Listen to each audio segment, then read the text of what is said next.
प्रभु दी तुहाडा सारिਆਂ ਦਾ ਵੈਲਕਮ ਹੈ स्वागत है परमेश्वर ਤੁਹਾਨੂੰ आज ਦੇ वचन ਦੇ ਨਾਲ ਬਹੁਤ ਸਾਰੀ आशीष बरकत दे और इसलिए ਅਸੀਂ वचन ਨੂੰ बड़े ध्यान ਦੇ ਨਾਲ बड़ा मन ला के समझना और सुनना वचन बड़े ध्यान ਦੇ ਨਾਲ क्योंकि शैतान ਸਾਡੇ ਧਿਆਨ ਨੂੰ वचਨਾਂ ਦੇ ਸਮੇਂ ਦੇ ਵਿੱਚ ਭਟਕਾਉਂਦਾ ਵਾ और ਜਦੋਂ ਵੀ वचਨਾਂ ਦਾ ਸਮਾਂ ਹੁੰਦਾ ਵਾ ਇੱਧਰ ਉੱਧਰ ਦੀਆਂ ਗੱਲਾਂ ਜਿਹੜੀਆਂ शैतान ਸਾਡੇ ਦਿਮਾਗ ਦੇ ਵਿੱਚ ਪਾਉਣੀਆਂ ਸ਼ੁਰੂ ਕਰ ਦਿੰਦਾ कि ਜਿਹੜਾ मेन पॉइंट साडा वचन जिहड़ा वा साडी जिंदगी दे विच ना जा सके इसलिए ध्यान दे नाल वचन नूं सुनना अपने दिमाग नूं अपने ख्यालां नूं इधरों उधरों कट के परमेश्वर दे वचन दे वल लाउणा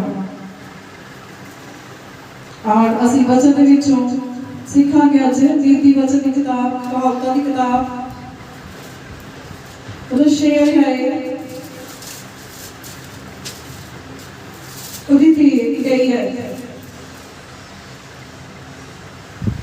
आज्ञा तो दीपक है और शिक्षा ज्योति और सीखने वाले की डांट जीवन का मार्ग है। हालेलुया। परमेश्वर के वचन में लिखा आज्ञा तो दीपक है और शिक्षा ज्योति और सिखाने वाले की डांट जीवन का मार्ग है। और जो लोग आज्ञाकारी में रहते हैं परमेश्वर का वचन वो आज्ञा उनके जीवन में दीपक का काम करती है और जो शिक्षा वो लेते हैं वो ज्योति का काम करती है। और परमेश्वर का वचन सिखाता है कि जो जिनके जीवन में शिक्षा नहीं है परमेश्वर के वचन का ज्ञान नहीं है लिखा वो ज्योति का काम करती है तो वो जीवन क्या है अंधेरे जीवन है वहां कोई रोशनी नहीं है। और जो लोग वचन की शिक्षा लेते हैं वचन के ज्ञान को मानते हैं आज्ञाकारी में रहते हैं उनके जीवन में दीपक और शिक्षा दोनों है। और जहाँ पर वचन की आज्ञाकारिता नहीं है और जहाँ पर परमेश्वर के वचन का ज्ञान परमेश्वर के वचन की शिक्षा नहीं है तो उन जीवनों में क्या है अंधकार है वहाँ पर अंधेरा है। और परमेश्वर का वचन सिखाता है सिखाने वाले की डांट जीवन का मार्ग। और जो भी आपके अगुओं के द्वारा आपको सिखाया जाता है जो भी वचन में से आपको समझाया जाता है वो आपके जीवन के लिए वो डांट कभी कभी आपके अगुए आपको डांट भी देते हैं वचन के द्वारा जब जो कमी आपके जीवन में होती है वचन के द्वारा वो डांट भी हमारे जीवन में लगती है। तो कभी कभी जो हमारे जीवन के अगुए हैं जो हमारे पास्टर है वो हमें डांट भी देते हैं लेकिन जो मनुष्य उस डांट को सहार जाता है उसके लिए जीवन का मार्ग खुल जाता है। और लिखा जो बुरा बना जाता है बुरा मारता है वो अपनी आशीष को जो काम कर लेता है। और इसीलिए लिखा सिखाने वाले की डांट जीवन का मार्ग है। और जो भी आपके अगुए आपको सिखाते हैं उन्हें मन लगा के सीखना है सुनना है बुरा नहीं बनाना। अगर कोई बात आपके जीवन में लगती है कोई वचन आपके जीवन को टच कर रहा है क्योंकि परमेश्वर के वचन में लिखा कि खुदावंद का वचन आईने के समान शीशे के समान है जिसमें हम अपनी जिंदगियों को देखते हैं अपने जीवन की कमी घाटियों को देखते हैं। अगर अगुए के द्वारा वचन के द्वारा आपको डांट लगी तो आपने बुरा नहीं बनाना। जब जो कोई बुरा नहीं बनाता उसके लिए वो जीवन का मार्ग है उसके लिए वो जीवन की कुंजी है जीवन का एक बहुत बड़ा रास्ता खुल जाता है जो लोग बुरा नहीं बनाते क्योंकि आपके अगुओं के द्वारा ही आपको वचन का ज्ञान जो है प्राप्त होता है। और इसलिए वचन का जो ज्ञान है बड़े ध्यान से सुनना है क्योंकि हमारे जीवन की जो कमी घाटियां हैं वचन के द्वारा ही हमें पता चलती है कि कहाँ पर हम गलत हैं कहाँ पर हम हमारे जीवन में कमी है जब कहाँ पर हम चूक कर रहे हैं। आइए वचन में से देखेंगे उत्पत्ति की किताब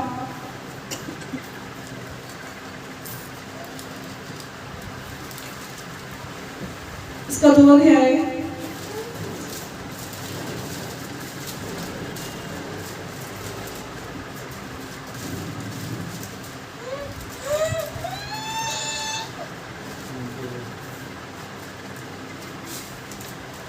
इसका हम पढ़ेंगे, इसका तो शुरू से पढ़ दो एक दो आयतें।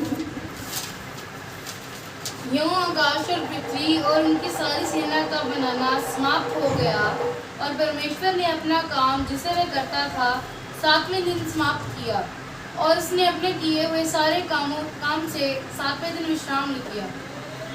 और परमेश्वर ने 7वें दिन को आशीष दी और पवित्र ठहराया क्योंकि उसमें उसने सृष्टि की रचना के अपने सारे काम से विश्राम लिया। हालेलुया। परमेश्वर के वचन में लिखा कि यूं आकाश और पृथ्वी और उसकी सारी सेना का बनाना समाप्त हो गया और परमेश्वर ने अपना सारा काम जिसे भी करता था 7वें दिन समाप्त कर दिया। 6 दिन में परमेश्वर ने पूरी सृष्टि को बनाया और आकाश की सेना बनाई और पृथ्वी में जो भी सृष्टि हम पेड़ पौधे जो भी पशु पक्षी देखते हैं सब परमेश्वर ने बना दिए। और 6 दिन में परमेश्वर ने सब काम समाप्त करके 7वें दिन आराम किया और परमेश्वर ने 7वें दिन को आशीष दिया और पवित्र ठहराया। 7वां दिन परमेश्वर ने पवित्र ठहराया और इस दिन को आशीष दे दी, ब्लेस कर दिया इस दिन को। और परमेश्वर ने लिखा उसने सृष्टि की रचना के अपने सारे काम से विश्राम किया। और इसी तरह परमेश्वर ने मनुष्य को भी आज्ञा दी कि 6 दिन वो पूरे अपना काम धंधा करे, जितना मर्जी रात दिन डट के मेहनत करे, काम करे, लेकिन 7वां दिन जो है विश्राम का दिन है। उस दिन में वो परमेश्वर के पास आए और अपनी सारी बोझ से अपनी सारी थकावट से वो आराम लेके परमेश्वर के पास से जाए, अपने आशीष लेके जाए, क्योंकि इस दिन को परमेश्वर ने आशीष किया है। और जब हम परमेश्वर के पास आज के दिन आते हैं, 7वें दिन में आते हैं, तो हम प्रभु से आशीष लेके जाते हैं, पूरे हफ्ते की आशीष बरकत को लेके जाते हैं। और इस तरह से परमेश्वर ने सृष्टि की रचना की और आगे परमेश्वर ने आज इसकी 5 आयतें से पढ़ेंगे। तब मैदान का कोई पौधा भूमि पर न था और न मैदान का कोई छोटा पेड़ उगा था, क्योंकि यहोवा परमेश्वर ने पृथ्वी पर जल नहीं बरसाया था और भूमि पर खेती करने के लिए मनुष्य भी नहीं था। हालेलुया। तो लिखा मैदान पर अभी कोई भी पौधा बाहर नहीं निकला था, क्योंकि परमेश्वर ने अभी तक भूमि पर जल नहीं बरसाया था और पृथ्वी पर कोई काम करने वाला मनुष्य भी नहीं था।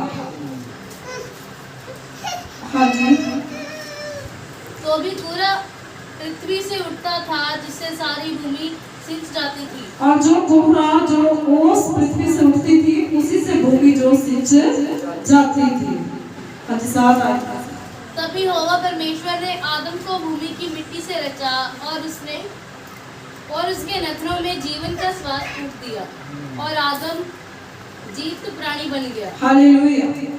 और फिर सब कुछ बना के परमेश्वर ने वचन में लिखा कि तब यहोवा परमेश्वर ने आदम को भूमि की मिट्टी से रचा और उसके जीवन में उसके नथनों में जीवन का श्वास फूंक दिया और अपना सांस जब उसकी नथनों में फूंका तो आदम जीवित प्राणी हो गया। और यहोवा परमेश्वर ने पूर्व की ओर अदन में एक वाटिका लगाई और वहां आदम को जिसे उसने रचा था रख दिया। और जो वाटिका जो आदम का बाग परमेश्वर ने आदम के लिए रचा था उसमें आदम को रख दिया। आदम की रचना होगी, आदम को परमेश्वर ने बना दिया है। और लिखा उस वाटिका में, उस अदन की वाटिका में आदम को परमेश्वर ने रच के, जमीन की मिट्टी से रच के उसके नथनों में अपने श्वास को फूंक के रख दिया। तो अब परमेश्वर ने मनुष्य को कैसे बनाया, आदम को कैसे बनाया, अपनी श्वास के द्वारा। और लिखा फिर परमेश्वर ने हर चीज की नौआए। और यहोवा परमेश्वर ने भूमि से सब भांति के वृक्ष जो देखने में मनोहर और जिनके फल खाने में अच्छे हैं उगाए और वाटिका के बीच में जीवन के वृक्ष की और भले या बुरे के ज्ञान के वृक्ष को भी लगाया। और उसी वाटिका में परमेश्वर ने 2 वृक्ष भी लगाए, एक वृक्ष था जीवन का वृक्ष और दूसरा भले और बुरे के ज्ञान का वृक्ष। और ये दोनों वृक्ष परमेश्वर ने लगा दिए और आदम को सिखा दिया कि तूने कौन से वृक्ष का फल खाना है और कौन से वृक्ष का फल नहीं खाना। 15 आयत में तब यहोवा परमेश्वर ने आदम को लेकर अदन की वाटिका में रख दिया कि वे उसमें काम करे और उसकी रक्षा करे। और यहोवा परमेश्वर ने आदम को ये आज्ञा दी, तू वाटिका के सब वृक्षों का फल बिना खटके खा सकता है, पर भले या बुरे के ज्ञान का जो फल है वृक्ष है उसका फल तू कभी ना खाना, क्योंकि जिस दिन तू उसका फल खाएगा उसी दिन अवश्य मर जाएगा। और परमेश्वर ने पूरे अदन की वाटिका में जितने फ्रूट्स जितने फल लगे थे, तो परमेश्वर ने कहा तू सभी फल खा सकता है, लेकिन जो भले और बुरे के ज्ञान का फल है इस वृक्ष के फल को तू नहीं खा सकता। उसे खाने के लिए परमेश्वर ने मना कर दिया, उनको आज्ञा दी कि तूने इसको नहीं खाना। पूरा बाकी जो बाग है, आप जानते हो बाग कितना बड़ा होता है, इसी तरह से अदन की वाटिका बहुत बड़ी थी, बहुत तरह तरह के उसमें फल फ्रूट लगे थे, लेकिन एक ही फ्रूट था, एक ही फल था जो उनको खाने के लिए मना किया गया था। लेकिन जो बात मना की गई हो, जिस बात के खाने में कोई विरोध हो, तो मनुष्य का मन कैसा होता है कि नहीं ये तो खा के देखना ही चाहिए, तो कैसा है। एक मन में डाउट सा होता है कि नहीं पता नहीं इसमें क्या खूबी है, इसे खा लूंगा, जब खा लूंगी तो पता नहीं कौन सा आशीष जाए, इससे भी ज्यादा बरकत मुझे मिल जाएगी, पता नहीं ऐसी क्या बात है। तो ऐसे ही उनके भी मन में, हवा के मन में जो चलने लगा। और जो सांप था रोज उसके पास आता था उसको बहकाने के लिए, उसको अपनी बातों में लेने के लिए। बातें नहीं करनी, किसी बच्चे ने भी इधर आ जाओ। और परमेश्वर के वचन में लिखा, और जैसे ही सर्प हवा को भरमाने के लिए उसने पहले से प्लान किया होगा कि मैं गलती के द्वारा इनको परमेश्वर की आज्ञा से मैं वंचित करूंगा, इनसे गुनाह करवाऊंगा। और जैसे हमने भी पढ़ा परमेश्वर के वचन में से कि परमेश्वर ने आदम को बनाया और सृष्टि को, पशु पक्षियों को, और आदम के खाने के जो भी चीजें थी वो परमेश्वर ने उगा दी हैं, लेकिन अभी जमीन में से वो जो फसल से पौधे वो निकले नहीं है। और परमेश्वर के वचन में लिखा कि जब परमेश्वर ने देखा कि आदम अकेला है, और परमेश्वर ने जब देखा कि आदम का अकेला रहना अच्छा नहीं है, 18 आयत पढ़े हुए थे। फिर यहोवा परमेश्वर ने कहा, आदम का अकेला रहना अच्छा नहीं, मैं उसके लिए एक ऐसा सहायक बनाऊंगा जो उससे मेल खाए। हालेलुया। तो यहाँ पर आदम अकेला है, लेकिन आदम ने नहीं कहा कि मुझे कोई सहायक चाहिए, जा मेरे साथ कोई और चाहिए। लेकिन परमेश्वर ने देखा कि आदम का अकेला रहना अच्छा नहीं है, तो परमेश्वर ने जैसे ही देखा, परमेश्वर ने कहा कि मैं इसके लिए एक ऐसा सहायक बनाऊंगा जो उससे मेल खाए। तो परमेश्वर के वचन में लिखा, इसके आगे लिखा कि यहोवा परमेश्वर भूमि में से सब जाति के बहुत तरह के जो परमेश्वर जानवर उसके पास लेके आया जो उससे मेल खाए, लेकिन कोई भी उससे मेल नहीं खाया। और परमेश्वर ने फिर कहा कि इसमें पढ़ेंगे हम क्या है। तब यहोवा परमेश्वर ने आदम को भारी नींद में डाल दिया, और जब वह सो गया तब उसने उसकी पसली निकालकर उसकी जगह मांस भर दिया। हालेलुया। तो परमेश्वर वचन में लिखा कि तो आदम को परमेश्वर ने भारी नींद में डाल दिया और उसकी पसलियों में से एक पसली को निकाल दिया और उसकी जगह पर मांस भर दिया। हाँ जी हाँ जी। और यहोवा परमेश्वर ने उस पसली को जो उसने आदम में से निकाली थी स्त्री बना दिया और इसको आदम के पास ले आया। और यहोवा परमेश्वर ने उस पसली में से एक स्त्री बना दी, उस पसली से एक स्त्री बना दी और उस स्त्री को बना के वो आदम के पास ले आया। तब आदम ने कहा, अब ये मेरी हड्डियों में की हड्डी और मेरे मांस में का मांस है, इसलिए इसका नाम नारी होगा, क्योंकि ये नर में से निकाली गई है। हालेलुया। तो आदम कहता कि ये मेरी हड्डियों में से निकाली गई है, मेरे मांस के बीच में से वो पसली निकाली गई, इसलिए ये मेरी हड्डियों में की हड्डी और मेरे मांस का मांस है और ये मेरी स्त्री और ये नर में से निकाली गई है और इसलिए इसका नाम नारी होगा, क्योंकि ये नर में से निकाली गई है। और अब परमेश्वर का वचन हमें सिखाता है कि इस प्रकार से परमेश्वर ने आदम और हवा को भी बनाया। इस संसार के पहले पुरुष और पहली स्त्री, और जो रिश्ता खुदावंद ने खुद अपने हाथों से बनाया। और परमेश्वर ने यहाँ पर क्या कहा कि मैं उसके लिए ऐसा सहायक बनाऊंगा। और औरत क्या है, आज पुरुष के लिए एक सहायक है। और परमेश्वर ने ये सहायक बना के आदम को दिया कि ये जीवन में तेरे लिए तेरे जीवन को आसान करेगी। और 24 आएगा, इस कारण पुरुष अपने माता पिता को छोड़कर अपनी पत्नी से मिला रहेगा और वे एक ही तन बने रहेंगे। आदम और उसकी पत्नी दोनों नंगे थे पर लजाते न थे, क्योंकि अभी तक पाप नहीं किया था। परमेश्वर के वचन में लिखा कि इस कारण पुरुष अपने माता पिता को छोड़ के अपनी पत्नी से मिला रहे, खुदा के वचन में।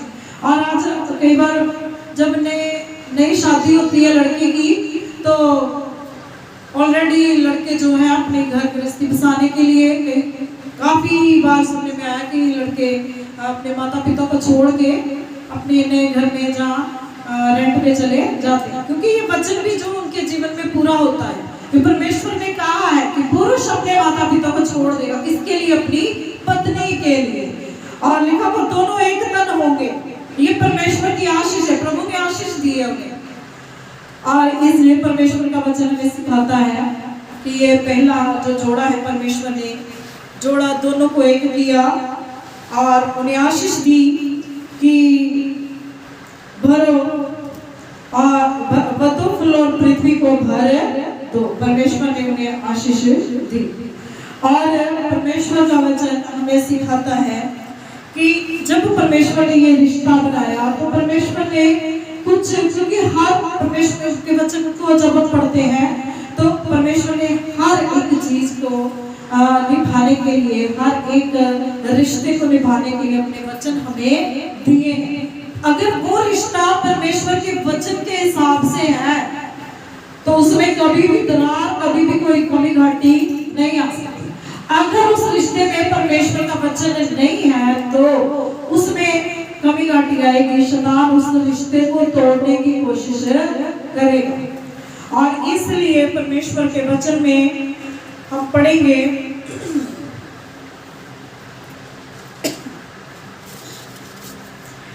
पहला पतरस 3 अध्याय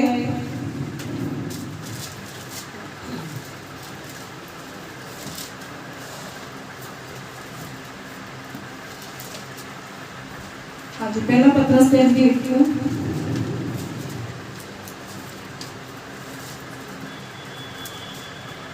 हे पत्नियों, तुम भी अपने पति के अधीन रहो, इसलिए कि यदि इनमें से कोई ऐसे हो जो वचन को ना मानते हो, तो भी तुम्हारे भय सहित पवित्र चाल चलन को देखकर बिना वचन के अपनी अपनी पत्नी के चाल चलन के द्वारा खींच जाएं।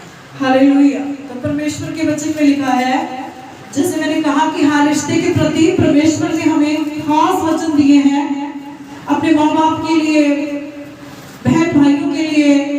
और इसी तरह से जो रिश्ता परमेश्वर ने इस संसार में सबसे पहले बनाया, पति पत्नी का रिश्ता, उसके लिए भी परमेश्वर ने खास तौर पे वचन दिए हैं।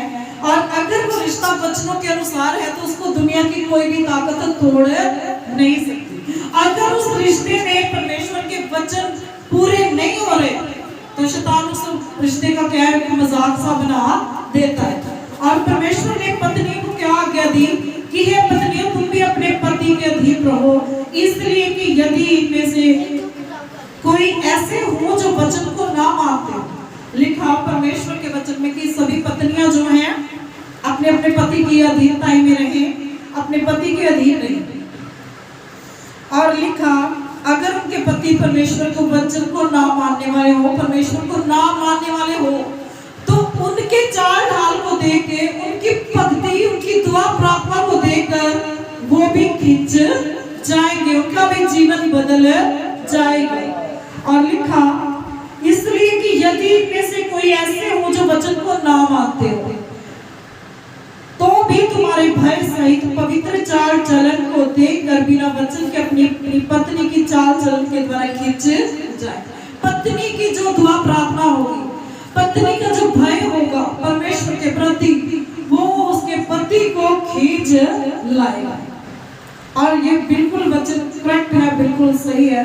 क्योंकि जब मैं परमेश्वर में आई, जब मेरी शादी हुई, मैं अपनी मेरे जीवन की एक गवाही है, तो मेरे परिवार में कोई भी परमेश्वर प्रभु यीशु मसीह को नहीं जानता था। और जैसे मैं आई, तो जैसे मैं अपने घर से जिस माहौल में आई थी, यहाँ सभी कुछ नेगेटिव था, जब वो उस माहौल से बिल्कुल ऑपोजिट, बिल्कुल उल्ट था। लेकिन जैसे मैं आई तो मैं परमेश्वर से थोड़ा नाराज भी हुई कि खुदावंद अब मैं क्या करूं कि यहाँ सब कुछ उलट है। तो परमेश्वर ने स्वप्न के द्वारा मुझे काफी हौसला भी दिया और परमेश्वर ने मुझे बताया कि मैं तेरे साथ हूँ और तू तैयारी कर ले। और जैसे मैं परमेश्वर के साथ चलती रही अपने मन में, तो मैं कहती थी परमेश्वर कि मेरे मन से कोई तुझे निकाल नहीं सकता, चाहे मैं शरीर द्वारा अपने परिवार की रीतियों को मानती हूँ, जो उनकी कुछ अनुचित कामों को करती हूँ जो मुझे करने योग्य नहीं है, लेकिन परमेश्वर मेरे मन में से तुझे कोई भी निकाल नहीं सकता। और ऐसे जब मैं चलती गई तो धीरे धीरे मेरे जो परिवार के स्वभाव है परमेश्वर की दया से बदलने लगे।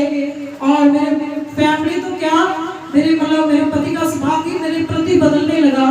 और मैं इस वचन को इसलिए बता रही हूँ कि अगर आज भी कुछ ऐसे लोग हैं तो जो अगर आप इस वचन को फॉलो करोगे, इस वचन को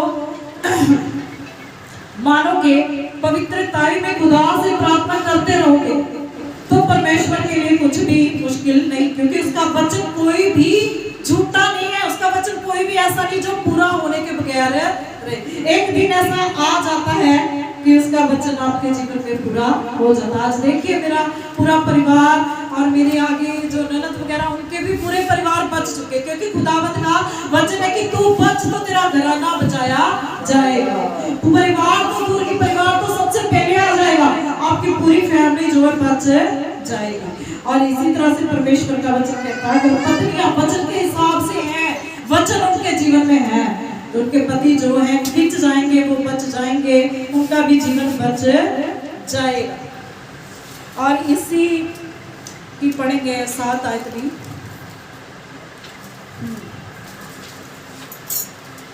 क्योंकि जैसे पत्नियों को परमेश्वर का वचन आज्ञा देता है, ऐसे पतियों को भी आज्ञा देता है। वैसे ही है पतियों, तुम भी बुद्धिमानी से पत्नियों के साथ जीवन निर्वाह करो और स्त्री को निर्बल पात्र जानकर उसका आदर करो, ये समझकर कि हम दोनों जीवन के वरदान के वारिस हैं, जिससे तुम्हारी प्रार्थनाएं रुक न जाएं। हालेलुया। तो ऐसे जैसे परमेश्वर ने पत्नी को आज्ञा दी कि अपने पति की अधीनता में रहे और अपने पति का आदर इज्जत मान करे, ऐसे परमेश्वर का वचन पतियों को भी आज्ञा देता है। और लिखा वैसे ही है पतियों, तुम भी बुद्धिमानी से पत्नियों के साथ जीवन निर्वाह करो और स्त्री को निर्बल पात्र जानकर उसका आदर करो। तो परमेश्वर का वचन कहता है कि जैसे स्त्रियां अपने पति का आदर करती, इज्जत करती हैं, उनकी अधीनता में रहती हैं, तो पतियों का भी फर्ज बनता है कि वो भी अपनी पत्नियों के साथ बुद्धिमानी से चले। और लिखा बुद्धिमानी से पत्नियों के साथ जीवन निर्वाह करे और स्त्री को निर्बल मतलब कमजोर पात्र जानकर उसका आदर करें, दोनों एक दूसरे का आदर करें और दोनों एक दूसरे की इज्जत करें, क्योंकि परमेश्वर ने हमें इसीलिए बनाया है।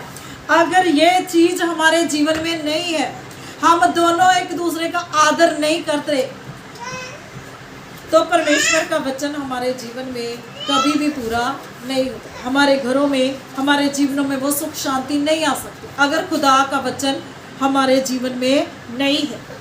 और लिखा, अगर पत्नी जितनी मर्जी सुंदर हो, चाहे ऐश्वर्या राय जैसी हो, अगर वो पति की इज्जत नहीं करती तो पति को कभी भी वो सुंदर दिख नहीं सकती।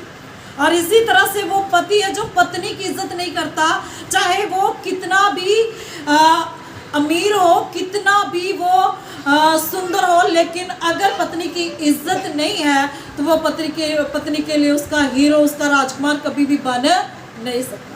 परमेश्वर का वचन जानता दोनों एक दूसरे की इज्जत करे, इज्जत के साथ बोले दोनों एक दूसरे के साथ है। और लिखा, आदर करो ये समझ कर कि हम दोनों जीवन के वरदान के वारिस हैं।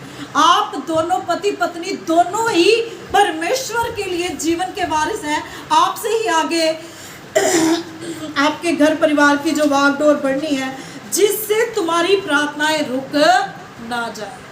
अगर आपके जीवन में ये चीज नहीं है, आप दोनों पति पत्नी एक दूसरे की इज्जत नहीं करते, एक दूसरे का आदर नहीं करते, तो समझो कि आपकी प्रार्थनाएं जो है स्वर्ग में नहीं पहुंच रही। आपकी प्रार्थनाएं रुकी हुई है, आपकी आशीषें भी रुकी हुई है, आपकी बरकतें भी शैतान ने रोक के रखी है। क्योंकि जिन जीवनों में वचन पूरा नहीं होता, वहाँ शैतान की योजनाएं पूरी होती है। और शैतान ये नहीं चाहता कि आपके जीवन में वो आशीष आए जो परमेश्वर ने आशीष आपको दी है। क्योंकि परमेश्वर ने मैरिड लाइफ में बहुत सी आशीषें बरकतें दी हैं, जिनको जब हम जिन वचनों को पूरा करते हैं तो वो बरकतें हमारे जीवन में उतरती हैं। और इसी तरह से सबसे पहला जो आज हमने सीखा, क्योंकि हम इस वचन को और भी आगे लेके जाएंगे, और आज हमने जो पहली सीढ़ी सीखी है कि पति पत्नी ने एक दूसरे की इज्जत करनी है, एक दूसरे का आदर करना है और एक दूसरे पर भरोसा रखना है, विश्वास रखना है एक दूसरे के ऊपर। और परमेश्वर के वचन में लिखा, पहला तीमुथियुस, इसको भी पढ़ेंगे।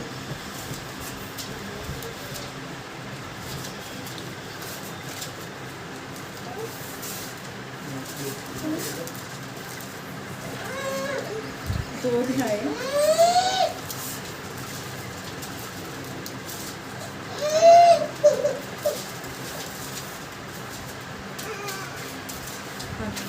पहला तीमुथियुस 2 अध्याय 8 आए।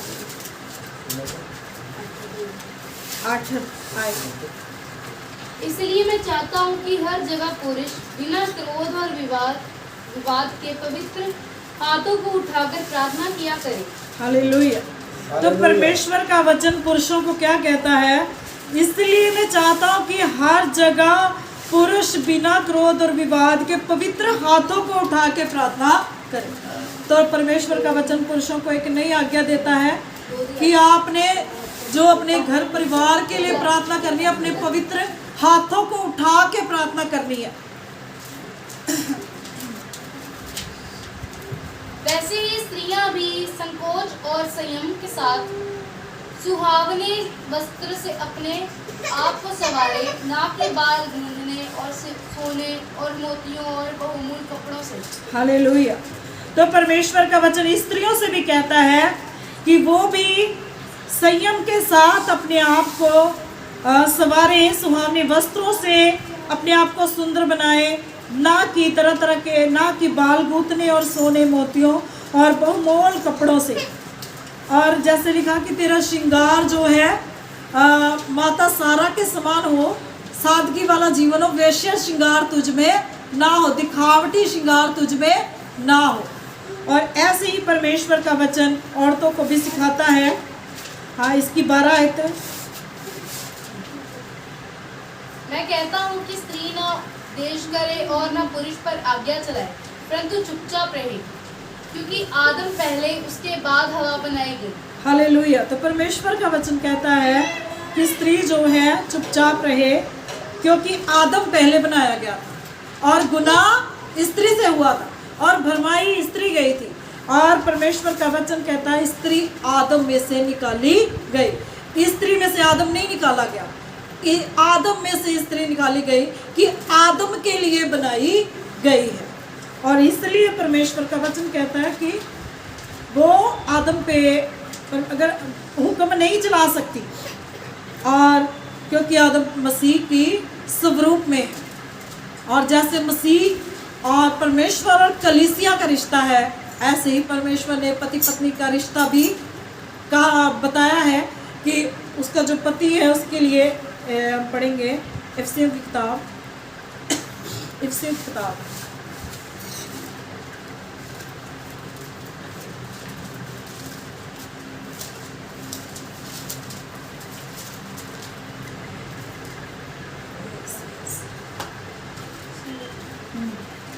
5 अध्याय इफसियां, पंजाबी च अफसियां,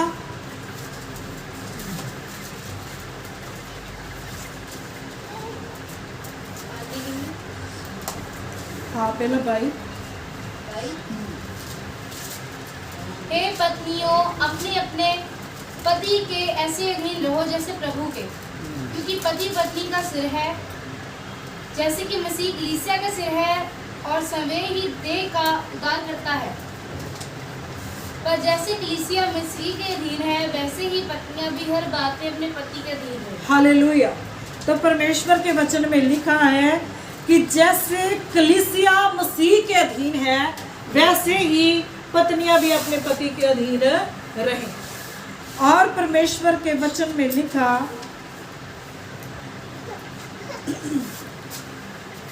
और हे पत्नियों, अपने पतियों के ऐसे अधीन रहो जैसे कलीसिया परमेश्वर के मसीह यीशु के अधीन रहती है। हाँ जी, इसकी 25 आयत। हे पतियों, अपनी अपनी पत्नी से प्रेम रखो, जैसे मसीह ने भी कलीसिया से प्रेम करके अपने आप को उसके लिए दे दिया। हालेलुया। तो ऐसे जैसे पत्नियों को आज्ञा मिली, ऐसे पतियों को भी आज्ञा मिली कि हे पतियों, अपनी अपनी पत्नी से प्रेम रखो, जैसा मसीह ने भी कलीसिया से प्रेम करके अपने आप को उसके लिए दे दिया। मसीह ने कलीसिया से ऐसा प्रेम किया कि कलीसिया के लिए परमेश्वर ने अपने आप को दे दिया। और ऐसे ही एक पति का भी जीवन होना चाहिए, उसकी पत्नी के लिए ही उसका जीवन होना चाहिए। परमेश्वर ने जब पति पत्नी को बनाया तो परमेश्वर ने उनको आशीष दी कि बढ़ो फूलो पृथ्वी को भर दो। और परमेश्वर के वचन के हिसाब से परमेश्वर ने पतियों को भी आज्ञा दी कि अपनी अपनी पत्नियों से प्रेम रखो, ऐसा प्रेम रखो जैसा परमेश्वर ने किया है। ऐसा प्रेम मत रखो जैसे संसार वाला प्रेम होता है। और परमेश्वर का वचन हमें भी यही सिखाता है कि जो वचन हमें सिखाता है कि अपनी अपनी पत्नियों से सभी पति जो है प्रेम रखें। और परमेश्वर का वचन जो कुछ लड़कियां जो होती हैं, वो सारी जो बातें हैं ना, अपने जो किसी को भी अपनी बात में शेयर करते हैं, जो मैरिड लड़कियां हैं, मैरिड पत्नियां हैं, खुदा का वचन उनको ये शिक्षा देता है कि वो अपने जो घर परिवार की बातें हैं अपने माँ बाप के घर वालों को ना बताएं, और अपने सारी जो बात है अब उनकी जो बातें उनके पति और उनके बीच में ही रहनी चाहिए। अगर वो किसी को बताती है तो ये भी वचन के बाहर है, वो वचन के बीच में नहीं है। परमेश्वर ने दोनों को उस जीवन के वारिस बनाया और तीसरे को नहीं बनाया। और अगर पत्नियां उस जगह पे अपने माँ बाप को खड़ा करती तो वहां पर पत्नियां गलत है। और अगर पति उस जगह पे, क्योंकि पति के लिए उसकी पत्नी दूसरे नंबर पे है, पहले नंबर पे हमारा खुदा है, पहले नंबर पे प्रभु यीशु मसीह है, दूसरे नंबर पे पत्नी के लिए पति है, और पति के लिए पत्नी है। अगर वो दूसरे नंबर पे किसी और को बनाएगा तो वो घर गृहस्थी मजबूत नहीं होगी। पति के लिए उसका हीरो पति होता है, तो पत्नी के लिए उसकी हीरोइन जो उसकी पत्नी है। और अगर वो दूसरे को बीच में ला रहे हैं, तीसरा नंबर आ गया, तो यहाँ पर मैरिड लाइफ फेल हो जाती है। यहाँ पर मैरिड लाइफ जो है सक्सेसफुल नहीं रहती। गिरने का पहला कारण जो ये है।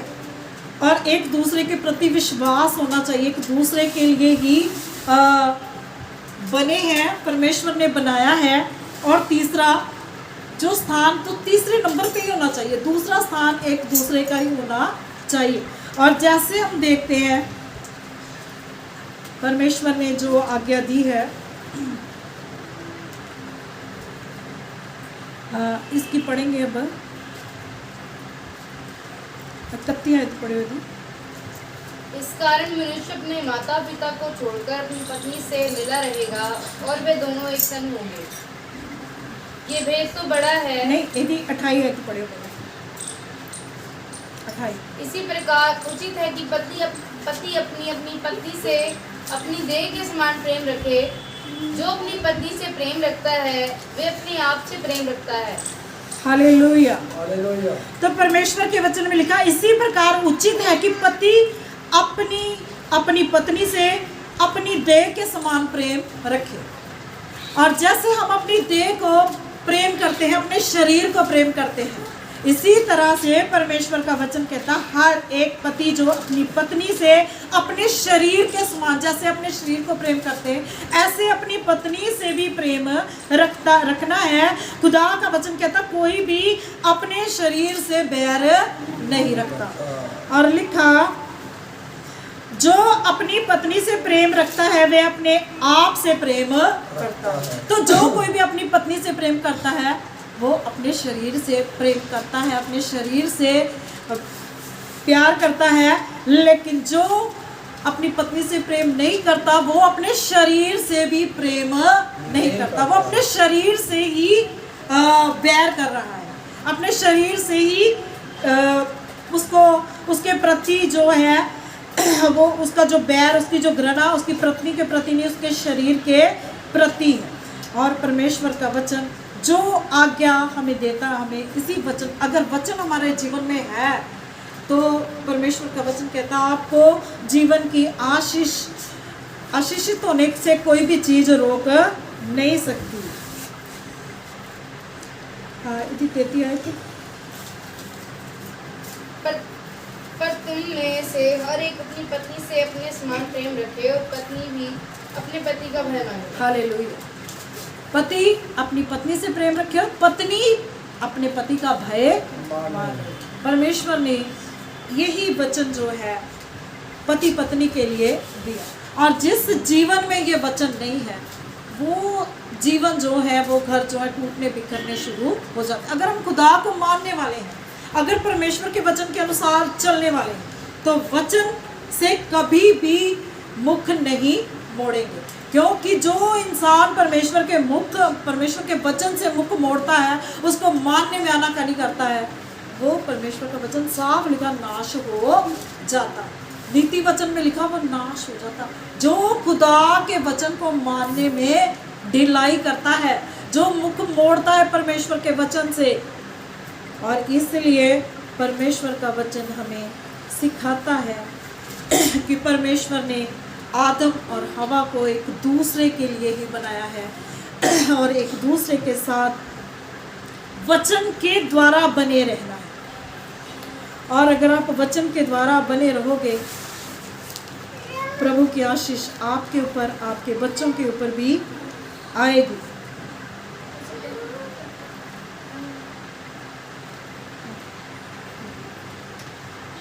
और परमेश्वर के वचन में लिखा,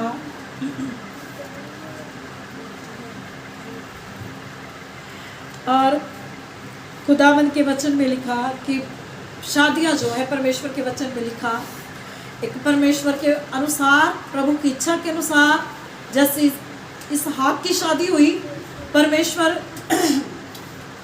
अब्राहम को परमेश्वर ने पहले बता दिया कि जिस नगर में जो जाएगा और वहाँ एक लड़की होगी जो कहेगी आप तुझे पानी पिलाती हो, तेरे ऊँटों को पानी पिलाती हूँ, तो वही तेरी बहू बनने के योग्य है, और तू अपने नौकर एलियाजर को भेज, और ये सब वहाँ उसके साथ होगा। और निशानी यही है कि इसहाक की पत्नी होने के लायक वही लड़की है जो ये बात कहेगी कि मैं तुझे भी पानी पिलाऊंगी और तेरे ऊँटों को भी पानी पिलाऊंगी। और ये जो मैरिज थी, ये जो रिश्ता था, खुदा की इच्छा के अनुसार था। परमेश्वर ने इस जोड़े को बनाया था। परमेश्वर का वचन हमें समझाता है कि कुछ शादी जो होते हैं परमेश्वर की इच्छा के अनुसार होते हैं, और कुछ शादियां जो अपनी मर्जी से हम लोग करते हैं, जिसे हम लव मैरिज का नाम देते हैं। और लिखा लव मैरिज में खुदा की इच्छा बहुत कम होती है, उसमें मनुष्य की अपनी इच्छा होती है, इसलिए वो थोड़ी देर तक ही मजबूत रहती है, और थोड़े देर के बाद, क्योंकि उसमें वचन नहीं होता, वचन की जो शुरुआत होती है शादी की वो वचन के द्वारा नहीं होती, इसलिए वो कम समय ही टिक पाती है। और परमेश्वर का वचन हमें समझाता कि ये याकूब की जो मैरिज हुई थी वो भी लव मैरिज थी। और जैसे हमने देखा कि याकूब का पिता इसहाक था, और इसहाक ने अपनी शादी के लिए कोई भी मेहनत नहीं की, अपने पिता से नहीं कहा, अपने प्रभु से नहीं कहा कि प्रभु मुझे शादी करनी है, लेकिन परमेश्वर ने खुद उसकी चिंता की, उसके लिए इंतज़ाम किया। परमेश्वर ने अच्छी लड़की का इंतज़ाम किया। उस समय आप देखो ऊँटों को पानी पिलाना कितना मुश्किल था, कितनी बाल्टियाँ उसने निकाल के ऊँटों को पानी, कितना लीटर पानी पीते हैं ऊँट। और ये एक चिन्ह था कि वो लड़की काम करने में निपुण है, कभी थकने वाली लड़की नहीं है, वो कामकाज करने वाली लड़की है। ये निशान दिया था परमेश्वर ने उस लड़की का। और ऐसे ही याकूब उसका लड़का इसहाक का। और जब याकूब अपने मामा के यहाँ गया, और लिखा जब उसकी भी शादी का समय आया तो उसने परमेश्वर की इच्छा का इंतज़ार नहीं किया, उसको प्यार हो गया छोटी बहन से। तो जो लड़कियों का पिता था, तो वो बोला कि मैं पहले बड़ी से पहले छोटी की कैसे कर सकता हूँ शादी। तो मान तो गया, लेकिन उसने बड़ी की शादी कर दी। तो 7 साल उसने मजदूरी की, तो जैसे उसकी शादी हुई तो धोखा हो गया। तो कहता ये तो तूने धोखा कर दिया, छोटी से मुझे प्यार था तो तूने तो बड़ी की शादी कर दी मेरे साथ। तो उसने कहा जैसे 7 साल मजदूरी की तो 7 साल और मजदूरी कर, 14 साल मजदूरी की। किस चीज़ के लिए? जो चीज़ उसके पिता को परमेश्वर ने ऐसे ही दी थी। इसहाक ने कोई परमेश्वर से प्रार्थना नहीं की, कोई अपने पिता से नहीं बोला कि मुझे शादी की ज़रूरत है, मुझे पत्नी की ज़रूरत है, लेकिन उसके बेटे ने आगे जाके 14 साल अपनी शादी के लिए मजदूरी मेहनत की। और तो परमेश्वर का वचन हमें सिखाता है एक लव मैरिज होती है और एक परमेश्वर की इच्छा से की हुई शादी होती है, और दोनों में फ़र्क होता है, और दोनों की आशीषों में भी फ़र्क होता है। और इसको हम आगे लेके जाएंगे, अगले हफ्ते भी इसके बारे में हम सीखेंगे, क्योंकि जो बहुत सी परेशानियां शादी ब्याह में आ रही हैं, अगर हम वचन के द्वारा इसको समझेंगे तो हम भी समझेंगे कि कहाँ पर हम गलत हैं, कहाँ पर हम चूक रहे हैं, कहाँ पर परमेश्वर का वचन हमारे बीच में नहीं। आज के वचन के द्वारा प्रभु आपको आशीषित करे, बहुत सी आशीष दे परमेश्वर आपको। अगली बार हम फिर इसको आगे लेके जाएंगे, इसको आगे स्टडी करेंगे इसी वचन को। आइए हम सभी अपनी आंखों को बंद करेंगे, अपने सरों को झुकाएंगे और आज के वचन के लिए प्रार्थना करेंगे। हालेलुया।